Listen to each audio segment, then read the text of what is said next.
मालावार इलाके में मची भगदड़, 17 से ज्यादा लोगों की मौत, 40 घायल। धर्मगुरु डॉक्टर बहरानुद्दीन के अंतिम संस्कार में उमड़ी थी भीड़।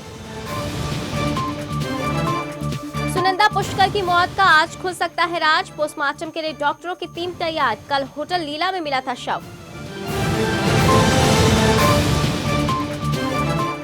राहुल गांधी ने नरेंद्र मोदी पर साधा निशाना, कहा कांग्रेस को मिटाने वाले खुद मिट जाएंगे। 12 सिलेंडर की मांग को पेट्रोलियम मंत्रालय ने स्वीकारा। झारखंड में राज्यसभा की 2 सीटों के लिए सरगर्मियां तेज, जीतने की रणनीति बनाने में जुटी कांग्रेस जेएमएम, तालमेल की कोशिश। रांची में ब्राउन शुगर के साथ 2 तस्कर गिरफ्तार, हथियार और कारतूस भी बरामद। काफी दिनों से थी पुलिस की नजर।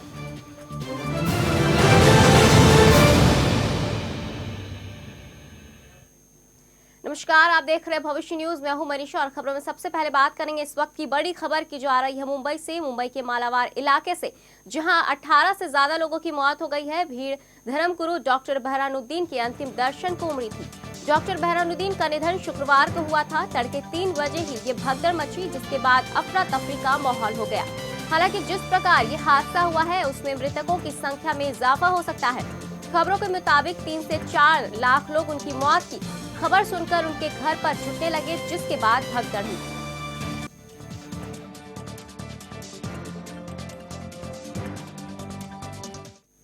केंद्रीय मानव संसाधन विकास राज्य मंत्री शशि थरूर की पत्नी सुनंदा पुष्कर की रहस्यमय परिस्थितियों में मौत हो गई है। सुनंदा पुष्कर का शव दक्षिणी दिल्ली के होटल लीला के कमरा नंबर 345 में मिला। उन्होंने एक दिन पहले ही इस होटल में कमरा बुक कराया था। सूत्रों की माने तो मौत के संबंध में सुसाइड करने का अंदेशा लगाया जा रहा है।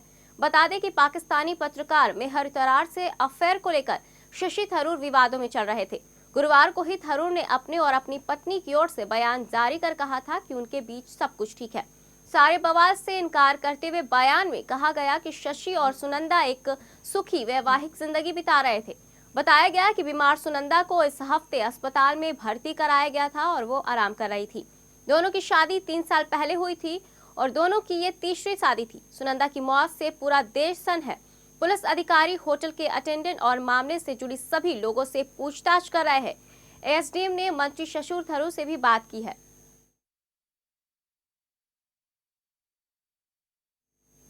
लोकसभा चुनाव के लिए कांग्रेस की रणनीति तय करने के लिए ताल कटोरा स्टेडियम में कांग्रेस की एआईसीसी की बैठक में पार्टी उपाध्यक्ष राहुल गांधी बेहद आक्रामक अंदाज में दिखे। उनके भाषण से कार्यकर्ता इतने उत्साही दिखे कि जोर जोर से नारे लगाने लगे। खुद सोनिया गांधी भी बेटे का आक्रामक अंदाज देख खुशी से फूली नहीं समा रही थी। राहुल गांधी ने कहा, कांग्रेस को कोई नहीं मिटा सकता। उन्होंने कहा, विपक्ष की मार्केटिंग शानदार है, वो गंजों को हेयरकट दे रहे हैं। पीएम उम्मीदवारी पर राहुल ने कहा कि चुनाव के बाद कांग्रेस के जीते हुए सांसद प्रधानमंत्री चुनेंगे। उन्होंने नरेंद्र मोदी पर हमला करते हुए कहा कि कांग्रेस को मिटाने की बात करने वाले खुद ही मिट जाएंगे। उन्होंने कहा कि विपक्ष कांग्रेस को हटाने की बात करते हैं, पर कांग्रेस महज एक पार्टी नहीं बल्कि एक सोच है। कार्यकर्ताओं से उन्होंने कहा कि पार्टी कार्यकर्ताओं जो उनसे कहेंगे वो करेंगे। राहुल ने सब्सिडी वाले 12 सिलेंडर की मांग की। वहीं कांग्रेस के उपाध्यक्ष ने कहा कि वो चाहते हैं कि देश में कांग्रेस शासित राज्यों में आधे में महिलाएं मुख्यमंत्री हो। राहुल के भाषण के बाद फिर सोनिया ने बैठक का समापन करते हुए कहा, अगर वो एकजुट रहे तो कोई ताकत उन्हें नहीं रोक सकती।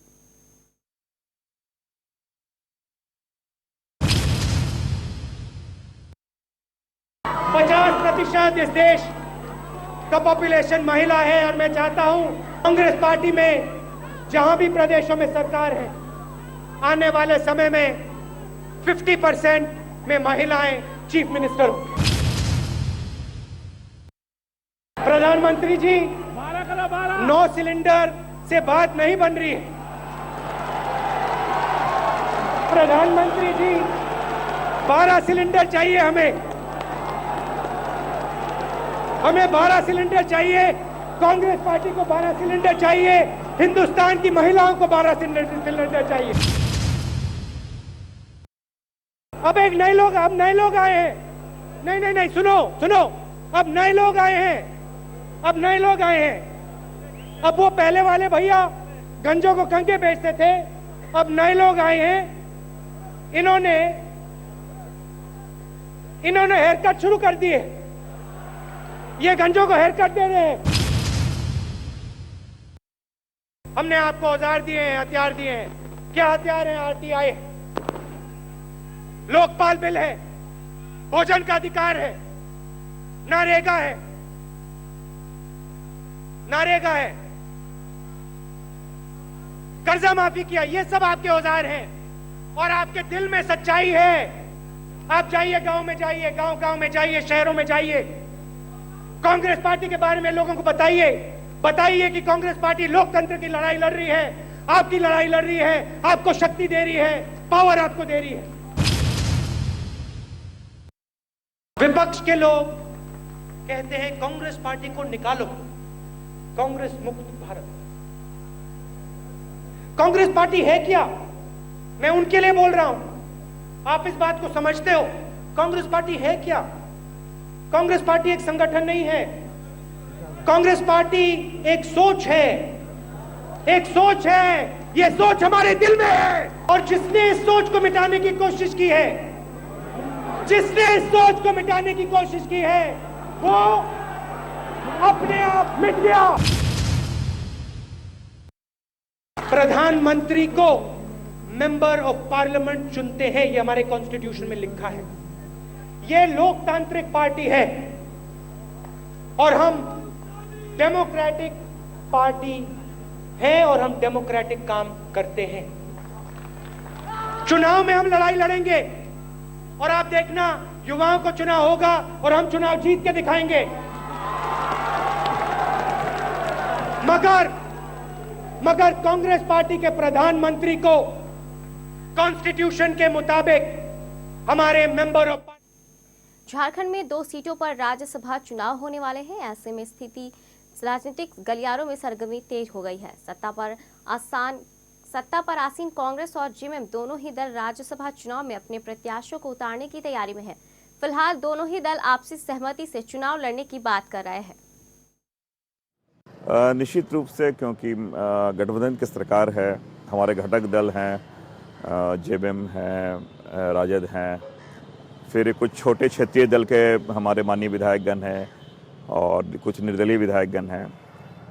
तो हम लोग ये चाहते हैं कि एक तो हमारी मंशा ये है कि हम अपने मनसा भावनाओं से अवगत कराना चाहेंगे आला कमान को। निर्णय तो उन्हें लेना है कि एक स्थानीय उम्मीदवार हो और हम चाहेंगे दोनों सीट हम कैसे यूपीए के झोली में जाएं। अभी तो घोषणा हुई है चुनाव की राज्यसभा की, तो निश्चित रूप से झारखंड में झारखंड मुक्ति मोर्चा सबसे बड़े दल के रूप में है, तो स्वाभाविक है कि प्रत्याशी झारखंड मुक्ति मोर्चा का होगा और इस पे हम लोग सारे सहयोगी दलों से बातचीत करेंगे। बातचीत करने के बाद इस पे आम सहमति बना करके और उनसे सहयोग की अपील हम लोग करेंगे। बेगूसराय में 12 फरवरी को होने वाली जेडीयू की संकल्प रैली की तैयारी को लेकर एक बैठक की गई। बैठक में प्रदेश अध्यक्ष वशिष्ठ सिंह, मंत्री परवीन अमानुल्लाह, सांसद मोना ज़ियोर हसन समेत विधायक, विधान पार्षद समेत सैकड़ों कार्यकर्ता शामिल हुए। प्रदेश अध्यक्ष वशिष्ठ सिंह ने कहा कि रैली की सफलता के लिए हर तबके और हर जगह से लोगों को लाया जाएगा।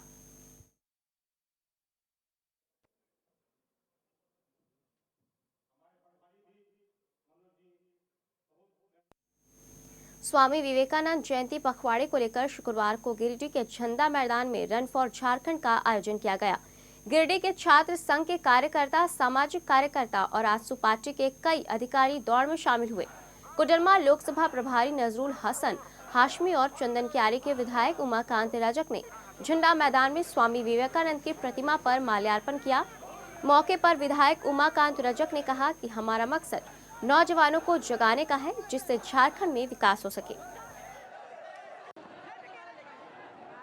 पूरे प्रदेश में स्वामी विवेकानंद जी की जयंती के उपलक्ष्य में 12 तारीख से 27 तारीख तक हर जिलों में रन फॉर झारखंड का आयोजन है और उसी संदर्भ में आज हम गिरिडीह में आए थे। इसका मुख्य उद्देश्य है कि झारखंड के युवाओं को जगाना, झारखंड के युवाओं को सचेत करना अपने हक और अधिकार के लिए और विवेकानंद जी के से प्रेरणा लेकर झारखंड में एक नए बदलाव का आंदोलन खड़ा करना।